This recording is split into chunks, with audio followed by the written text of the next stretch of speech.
Good morning, my dear friend, my family member, and just new members into my YouTube community and therefore friend. Hi. I'm just gonna cut to the chase, and then if you would like to listen to my ramblings, I would welcome it very much. But the lymphoma has come back. Yes, the lymphoma is back. My transplant didn't quite work.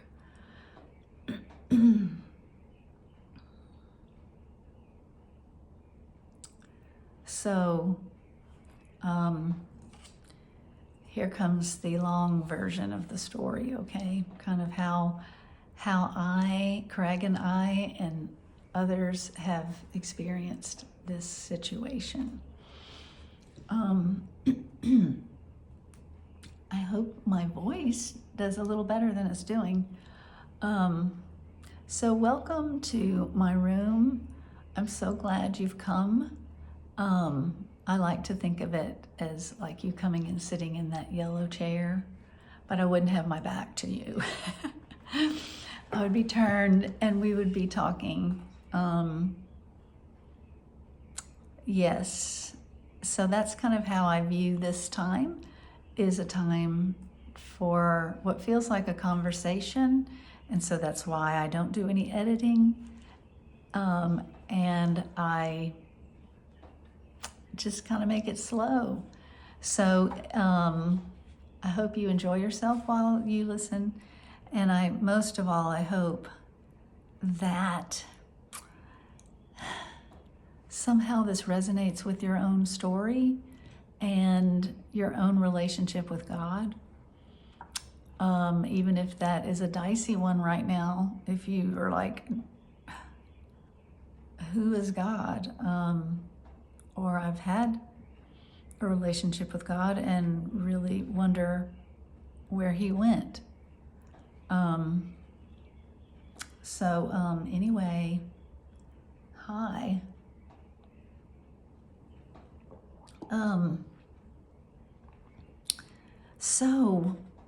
Okay, this is going to be a long version, okay? I'm going to cut back up to get us to where we found out the news.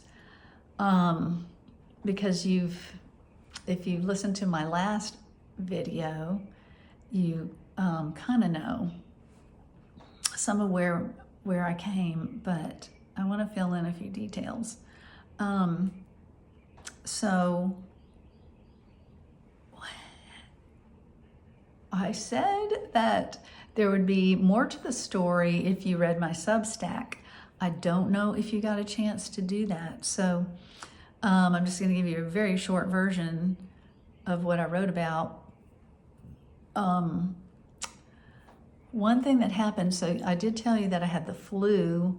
I had a really bad case of the flu at New Year's, and it lasted almost 3 weeks, and I ended up having to go to a hospital.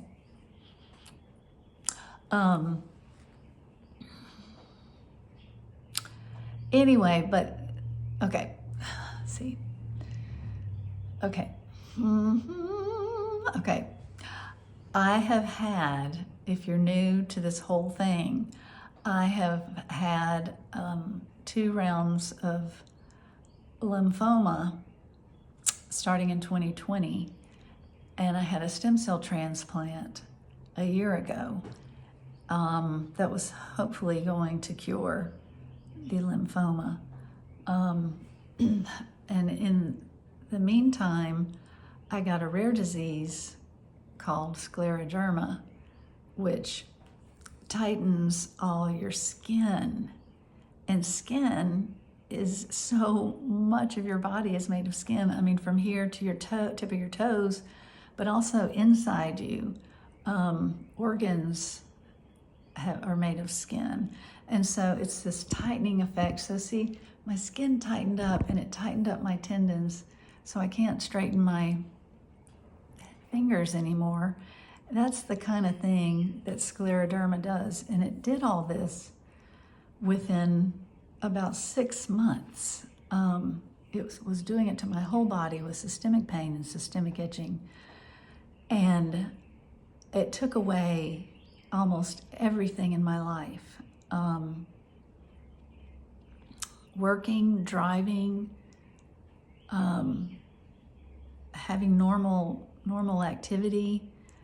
I slept most of the time. So relationships suffered just because I couldn't invest in them.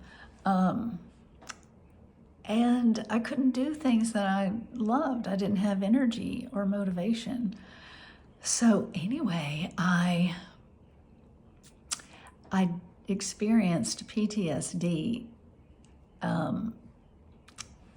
through all the scleroderma stuff and the transplant that took about also 6 months to finish, from diagnosis, re-diagnosis of lymphoma to getting out of the hospital for the transplant was about 6 months. So actually had scleroderma for about 8. So it was about 1.25 years or so of hell. I think that the Lord would call it that too. God doesn't deny that there are places and times on earth that feel like hell, that have evil in them involved, and he doesn't just remove it. He doesn't. And that is the age-old question. And theodicy is the realm of study that has to do with how can there be a good God in the face of evil. So anyway, when I got out of the hospital finally, I had PTSD, and I couldn't, I tried so hard to keep all the memories at bay. Just don't come, I can't, no. But I would have these flashbacks of these dark times. And so I got into counseling, and I saw a psychiatrist, and over time, so it was 1.25 years ago that I got out of the hospital. So in this period of time, I have had layers upon layers, very thin, very almost transparent layers at a time of healing. And I'm so grateful to God. But one thing that was one of the most poignant and intense memories that created all sorts of panic in me and anxiety was the hospital stay. It had hellish things in it. I had a next door neighbor who, she wasn't in my room, she was in the room next door, but the walls were paper thin.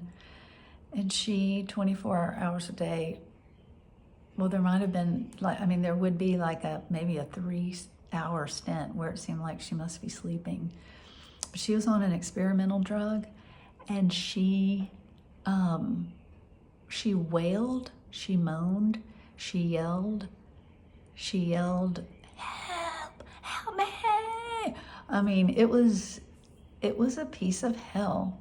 It was like she was in our room, or putting a little megaphone in our room.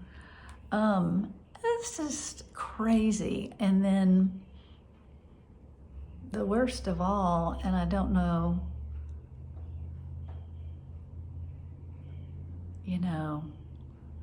where evil may have been involved with this situation, but my dad died while I was stuck in the hospital. And so it was one of the darkest days of my life, for a few days. When he died, when he was dying, and I couldn't be there when he died, and when they had the funeral, and Craig and I sat on the couch zooming in to my dad's funeral, and they all walked, and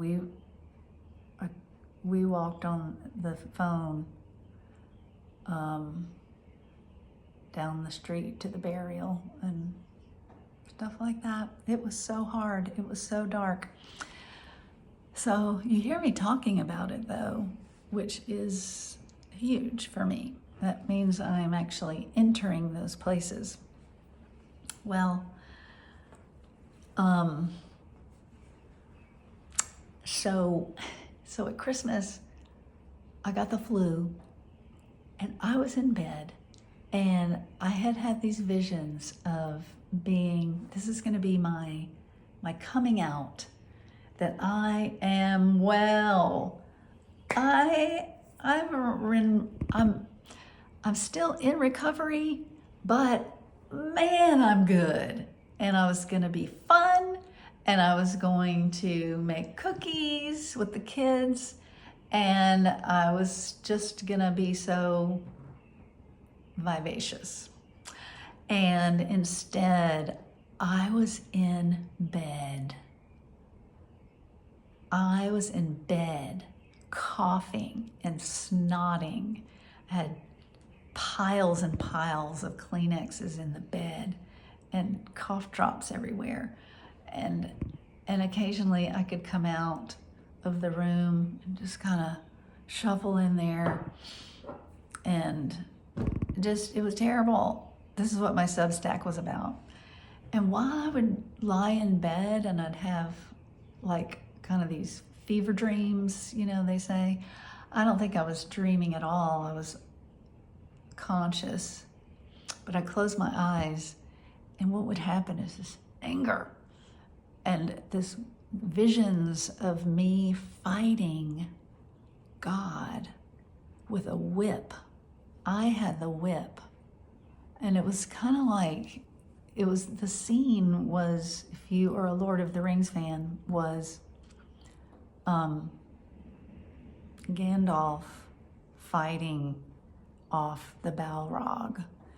And the Balrogs were like ancient demon creatures that served the ultimate evil. And it was actually this whip of the Balrog's tail that whoosh, came up. And I won't say any more because it's an epic scene. You need to see The Lord of the Rings, The Fellowship of the Ring. But in my psyche, I was the good guy and God was the bad guy in my imaginings they just came. They just happened. They were from deep places in me. And I was doing the whip and like, how dare you? Because it felt like at every turn I wouldn't get well. And I had felt so trapped. That was part of my PTSD, was this feeling of being trapped. That's what scleroderma did to me. It's like it stole everything from me and trapped me inside this body that was totally turning on me and stealing my life away. And I'd had to have an MRI in that time, and I'm claustrophobic anyway. And it just triggered this trapped feeling to all the more, like exponentially. And so this trapped thing, I kept feeling like God would trap me again. When I got out of the hospital the first time, when I got out for the transplant, I started walking like a fiend. I mean, I was just every day. I mean, not all day, every day. I didn't walk home from the hospital. I got home, and every day I would get out and I would try to increase my walking, because for a year and a half, I had hardly been able to walk down my driveway. I was so weak. So I will be strong again. I will leave this behind. And I ended up with a stress fracture in my hip. And that, Dr. John, my oncologist, called me 3 months, I guess, after I'd gotten out of the hospital and said, get off your feet right now. Get off, go, sit, and don't get back on your feet. You can't bear any weight on your hip.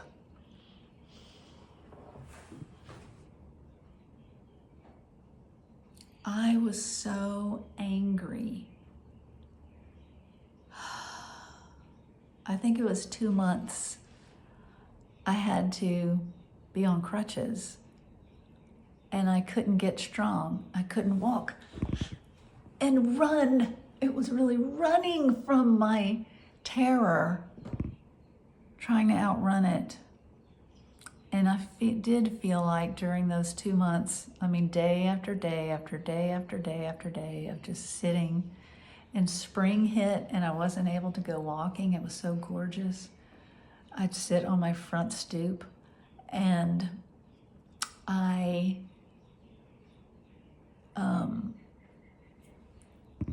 but I felt like God was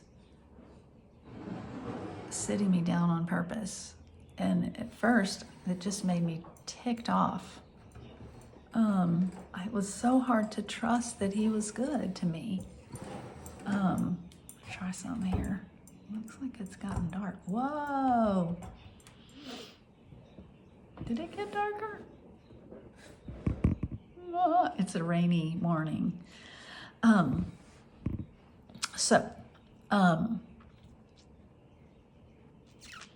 Felt like he had sat me down to talk to me. And I did realize how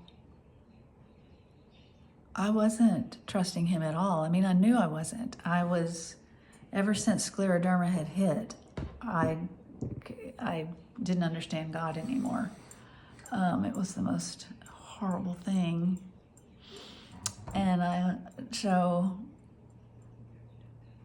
I was just having to take care of myself, Okay, y'all. Is that too much? Is that too much? Ooh, let's move it back a little. How's that? Okay. Okay, I've given you the whole thing. And then this is all connected to what happened recently. So, I did a little tiny bit of surrendering to God during when I was laid up on crutches. I think you have sat me down because you want to talk to me and you want to stop me from continuing down this road of destruction. Anything running away from God is not going to be a safe place. Remember how Jonah ended up in the whale, in the big fish? Well, that was me on my stoop with my crutches. So anyway, the main thing is that I felt like my relationship with God was so overarching, the overarching flavor, tone, whatever, I don't know what to call it, was at the heart of it was his tenderness toward me, his love that he wrought in Jesus, and that was with me every day. Like, that was my joy. But scleroderma just confused the heck out of me. So anyway, and then Dad dying in the hospital too. Okay. So when I had the flu in Colorado at New Year's, I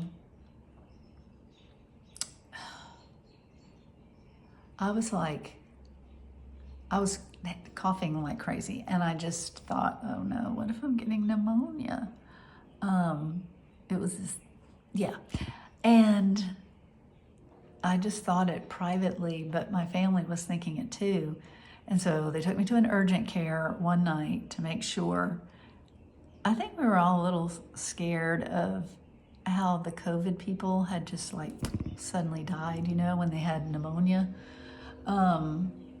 So anyway, and I was like, fine, I will go to an urgent care, but I am not going to a hospital, because I had privately made a pact with myself that I will never be in a hospital again.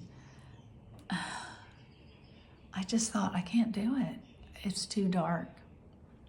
So God did a very hard thing, which I love the term severe mercy, which is the title of a book that's pretty good. I mean, people adore it. It just has a hard part of the ending to me. It's kind of sad, but it is a really fun, kind of neat book. Anyway, severe mercy, the term, I feel like God did a severe mercy and he forced the issue, and I had to go to the hospital. My daughter emailed my oncologist, and they said, don't go to an urgent care, go to an ER, where if you need to be admitted, you can be. You know, what I figured was going to happen happened, and I had to be admitted to the hospital. This is what my Substack was about, and it turned out to be this great wrestling with God, but it's like I had done all the wrestling before, and while I lay in the hospital bed, I felt myself surrendering. Kind of like a finally, I surrender. I could feel myself being okay in the hospital, and I felt like this is actually helping me heal, another layer, thin layer of healing. And God knew that's what I needed. You're doing something good, Lord, in this terrible flu, me having to have the flu while my family has fun, and I'm in bed. You are doing something more important. Could you have done it after I had fun with the family? I had a few days before I got the flu. So anyway, well, it was like the beginning healing of a hospital, but it mostly made me think of the hospital in Dallas where I had had the transplant. And that's what I was thinking about. That was the horrendous thing. But there was a hospital in Longview in our hometown, like 2 miles from our house, and we have to pass it all the time. It's the way to get places. And both Craig and me, when we pass it, we're like, Craig says he can't catch his breath. I'm like, oh, these dark thoughts, dark images, dark feelings happen. Well, what I didn't realize when I had to get scheduled for the biopsy was that it was going to be in that hospital, the one where I had all the pre-transplant chemo crises. I had 3 times I was in the hospital before I got the chemo for the transplant. I had to have chemo to kill the lymphoma before I could have the transplant. Is this getting too complicated? So I was in the Longview hospital 3 times. Well, I didn't even think about it. But we had, this was the day before I had to go get the biopsy. We had 2 babies born on the same day from our church. And one was at that hospital. The first one, we went to a different hospital and saw the baby. And then we ended up going to the hospital where Craig, the one that gave Craig and I palpitations, the baby was born there. And we went, and it was like this whole affair, because we ended up spending like, I don't know, 2 hours around that hospital. We went up to see the baby, and so we went through the hospital, and Craig remembered the hallways and stuff. I didn't, because I always went through the ER. And we ended up going to get the couple food, and so we came back to the hospital, and then we were like, let's just walk in this neighborhood around the hospital. We had our workout clothes on, and let's not go to the park. Let's just walk around here. It's a really cute neighborhood. And so we were all around that hospital, and it was all happy. The weather was gorgeous. You know, it was winter, but it was like 65 degrees and sunny, and we ended up getting ourselves the barbecue that we had picked up for the couple, and we went in and out of the parking lot. And at one point I said, Craig, is this the area, the parking lot where you and Jill waved at me? And so that was a moment of connection to having been at that hospital. And really the whole time we were going around it, I couldn't help but think about things. I remember my view looking down on these areas where we were walking, and I remembered being up high and Jill and Craig waving from the car because I had to be isolated, and Jill had come from Baton Rouge to see me. She never even saw me. She stayed with the dogs so Craig could be with me. It was all so hard. Anyway, we remembered that, and Craig was like, yeah, see, the top floor is the isolation floor, remember that? And so we were both kind of in the midst of a time of celebration and a baby being born. We were having a layer of healing.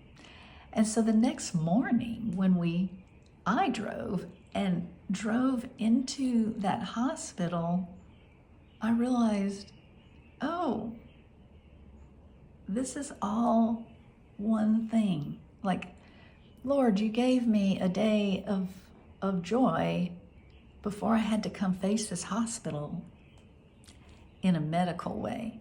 Because sure enough, when I had to put on a hospital gown and get in a hospital bed to get this biopsy done on my neck, everything changed. And I had been thinking, I think this is all just the residual flu. Remember, if you watched my video last time, the hot spots that showed up on my PET scan, Dr. John said could be just residual, my body fighting the flu. And I had thought that for a whole week and didn't even worry about it. And then it took a week to schedule it, or 10 days, and then I had to, but lying there, what's the word? Vulnerable. Lying there vulnerable and dependent. This is awful.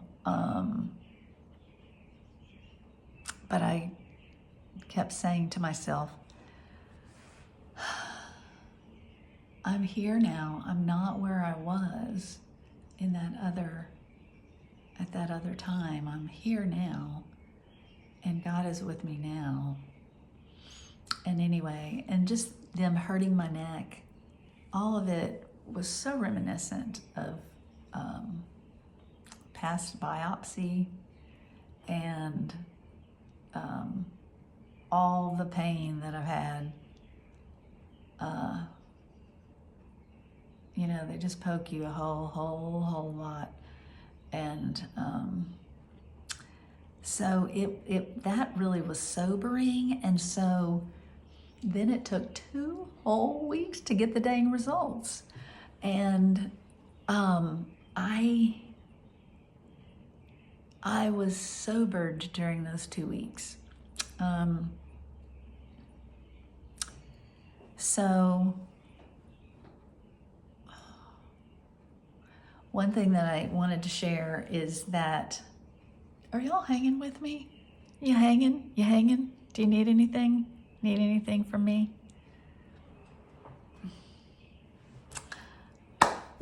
I hope you're hanging. I hope it's okay.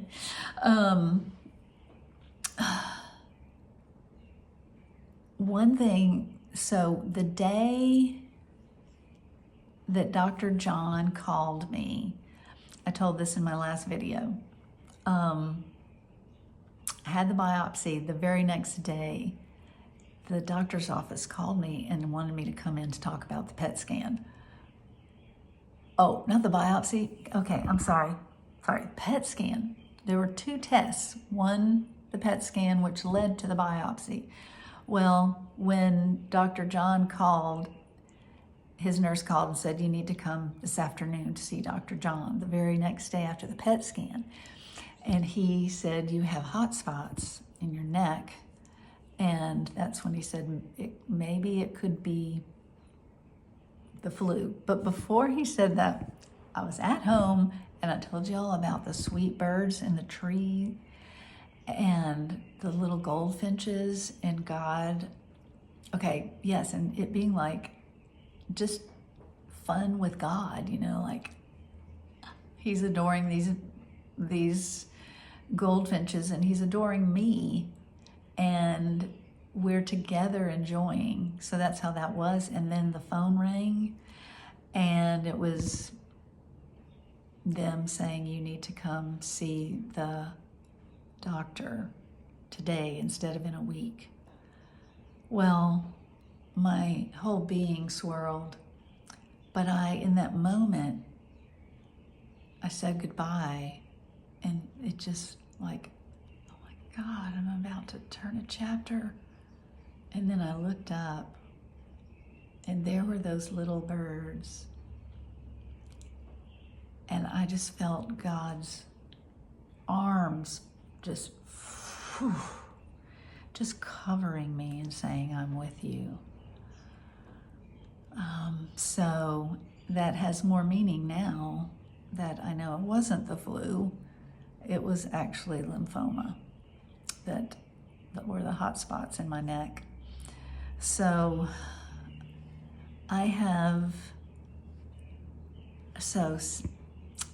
want to talk about my relationship with God now for a minute. Let me just see what all I've covered here. Okay, so the time in Colorado, I don't get to I have 3 weeks of the flu instead of being with my family and having fun. But then wrestling with God and being so angry, and it's like it just shucked up all the crap that I had struggled with about God. It brought it all to the surface, and that was me feeling like, I'm the one who's good. Are you good? And somehow just getting small and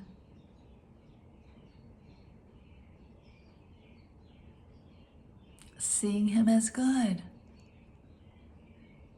remembering ways he has loved me, remembering Jesus' suffering, remembering that God, the Father, has compassion. The Son is empathy with our weaknesses because he experienced it too and intercedes for us. And the Spirit intercedes for us with groanings too deep for words because we don't know how to pray. And so just remembering the truth and remembering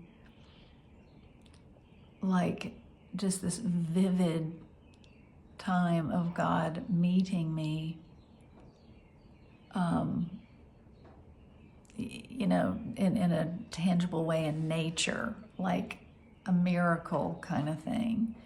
So ways he has shown me himself, and to then say, okay, so anyway, so as I have the last few to several weeks, as we've been doing prayer in the night, it's been the perfect timing. And we have wrestled together a lot as a group as to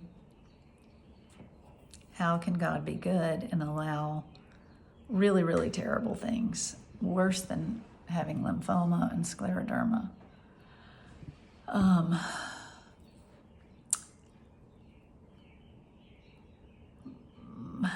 Somehow the wrestling in the weakness, I just felt like I felt myself surrendering to a good and loving, all-powerful, and that's a mystery. So that I started feeling like God was warming me, just warming me, helping me, warming me since that hospital in Colorado where I, was really wrestling with him with the flu. He was just warming me to his love and to his loverness, like the way he pursues me and initiates with me and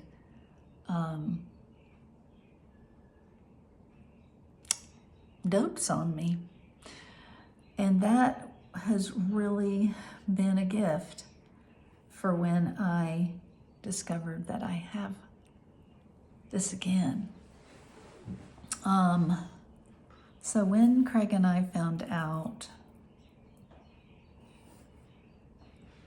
we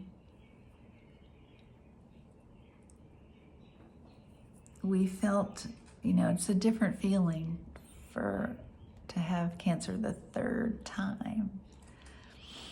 It just, as one friend used the phrase, I can only imagine the emotional assault you're both feeling. And she's right. And yet we don't know how to put it into words. It's so weird. It's like, shouldn't it be easy words? Like, I'm so scared to die. I'm so sad to lose you. Craig might say, and I might say, I'm so sad for the possibility of leaving the people who love me and how that's going to hurt them. All of that's true. All of that's true, but it's not grounded. I don't know. It's like we're still swirling and we're numb. Although I did sob. I have sobbed a couple of times, and it was very wonderful, and I'm grateful to God for it. And they were just there were times dealing with, what about you now, Lord? That is the key thing. It's like,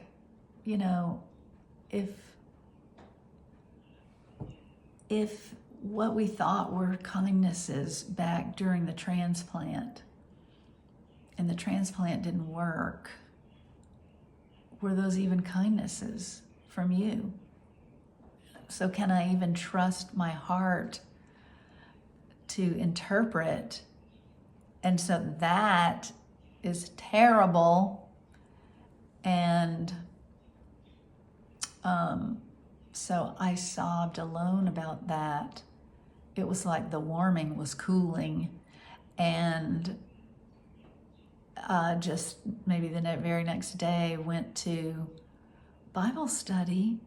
And I swear, it's such a wonderful Bible study. You can be as open as you need to be. I mean, and as doubting and as real. And so I shared that, all that. And I said, I need to hear y'all talk to me about this. I need to be told the truth. And they were gentle, like they didn't go, oh, we have all the answers, and just start telling me, well, okay, we'll tell you, because they were feeling it too, like, yeah. But one friend, she said, just because the transplant only worked for 1.25 years doesn't mean that those things God did for you during the transplant, it doesn't mean they're not real. And it seems so clear now. Some of it had to do with, it's so delicate, and it's delicate for our family, but just with Dad's death and everything, it seemed like the transplant needed to work for some things to have been from God, with me missing his funeral and stuff. But it's not so. That doesn't have to be so. And so I can open my heart to God. So I've opened my heart to God again. And we're just still Craig and I are processing a lot, and that is so great, as much as we can. And we've, of course, told all of our family, and I feel for them a lot. And I'm going to try a treatment. Okay, so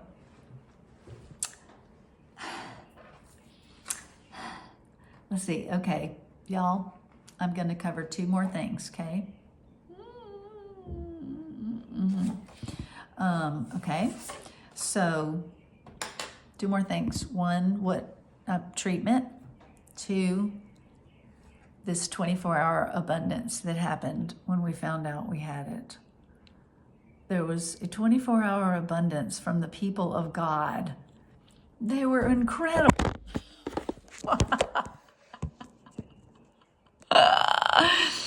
They were incredible. They were incredible. They, gosh, I wish I could remember everything. But they, first of all, said, can we come over? Do you need us to come over? Like right away, And we were going out to eat. We had decided beforehand we were going to go out to eat, either to celebrate or to say we're trusting God, or something.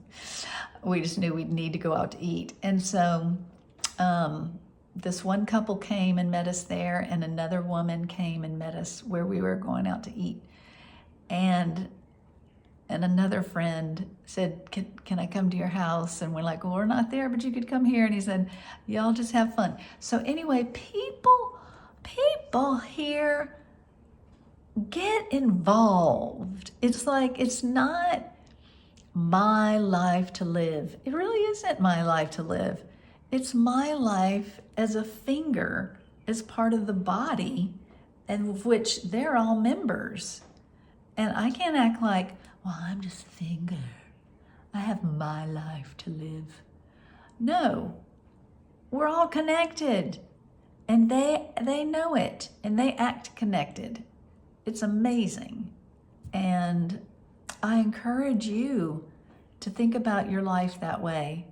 We're such Western and individualist people, Western meaning the west side of the world. We're not very naturally communal, but we're meant to not live our lives based on our own everything. So they know that, and they come and they share and they engage. And so that happened, and then the next morning that we got all sorts of texts because word spread, texts of love and blessing and scripture, and we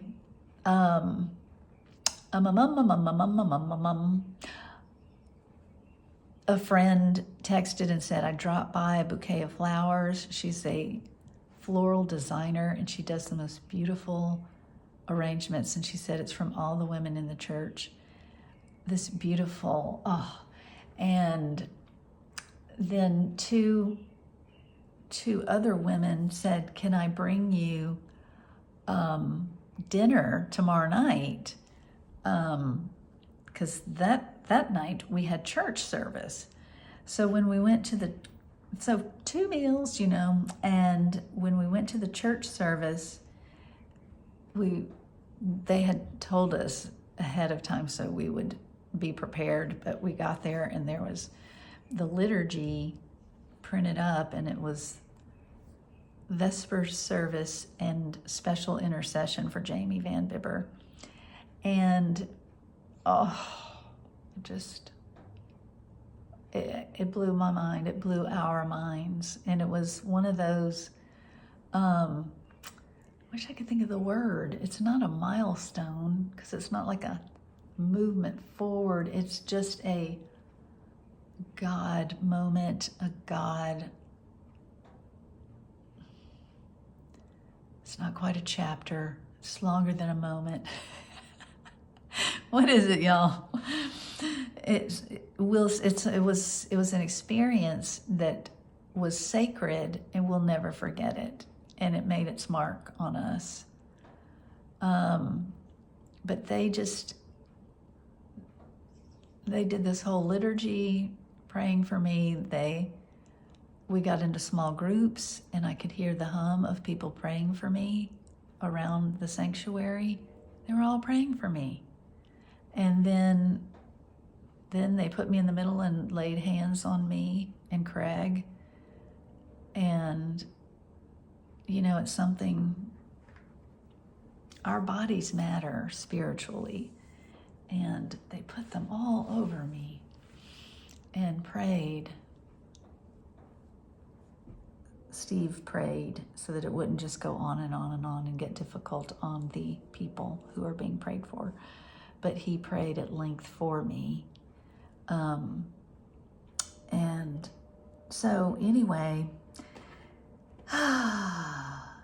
now for the treatment. I have an appointment March 13th. So that is 2.5 weeks. I'm going to have an appointment at MD Anderson.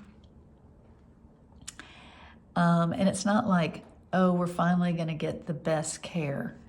We would have done MD Anderson from the very beginning. My first 2 treatments, my first 2 times having cancer, we wanted the best. And we trusted.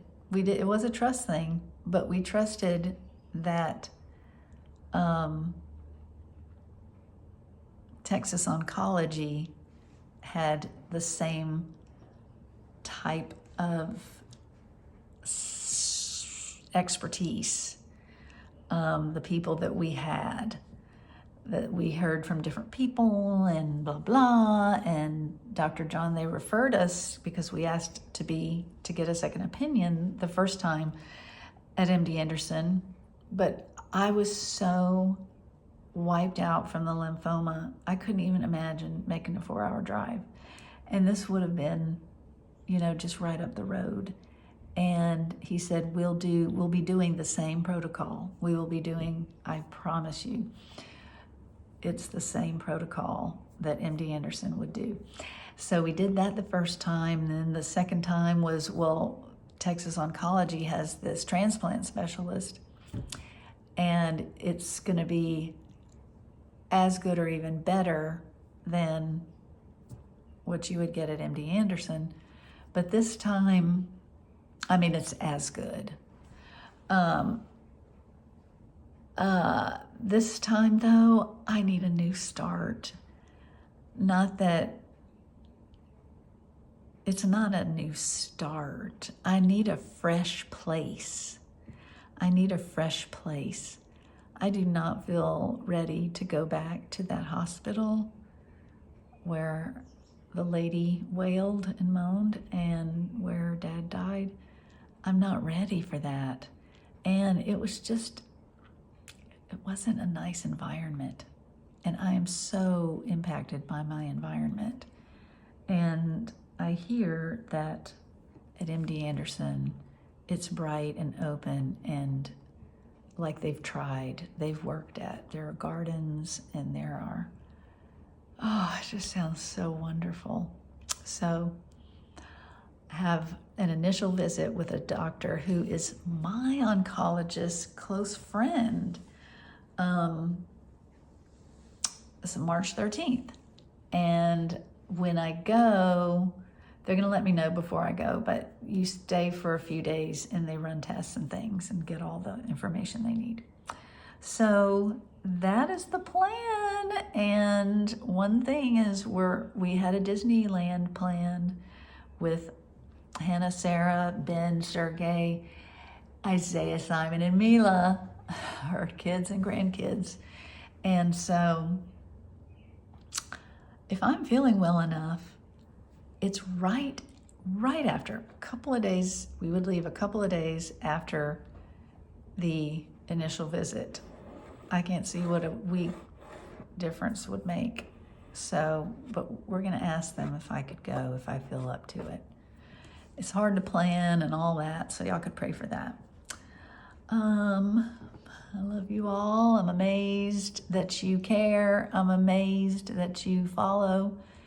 And if you haven't already, would you subscribe? You just subscribe and it's nothing. It's free, of course, and it's just, if you want to, you end up getting, it'll tell you when I've posted a new video. If you're on YouTube, it'll give you a little notification. But if you, YouTube, you have to have so many subscribers before they pay you for the ads that they're actually putting on your thing. They're getting paid for the ads that you have to watch. And I would rather that not be the case. And I'm encouraged with every subscriber. So if you're watching, might as well, right? Okay. Love you all, and I will be writing on my Substack some, maybe Caring Bridge, and doing these videos when I can. Love you. Thank you so much for being behind us.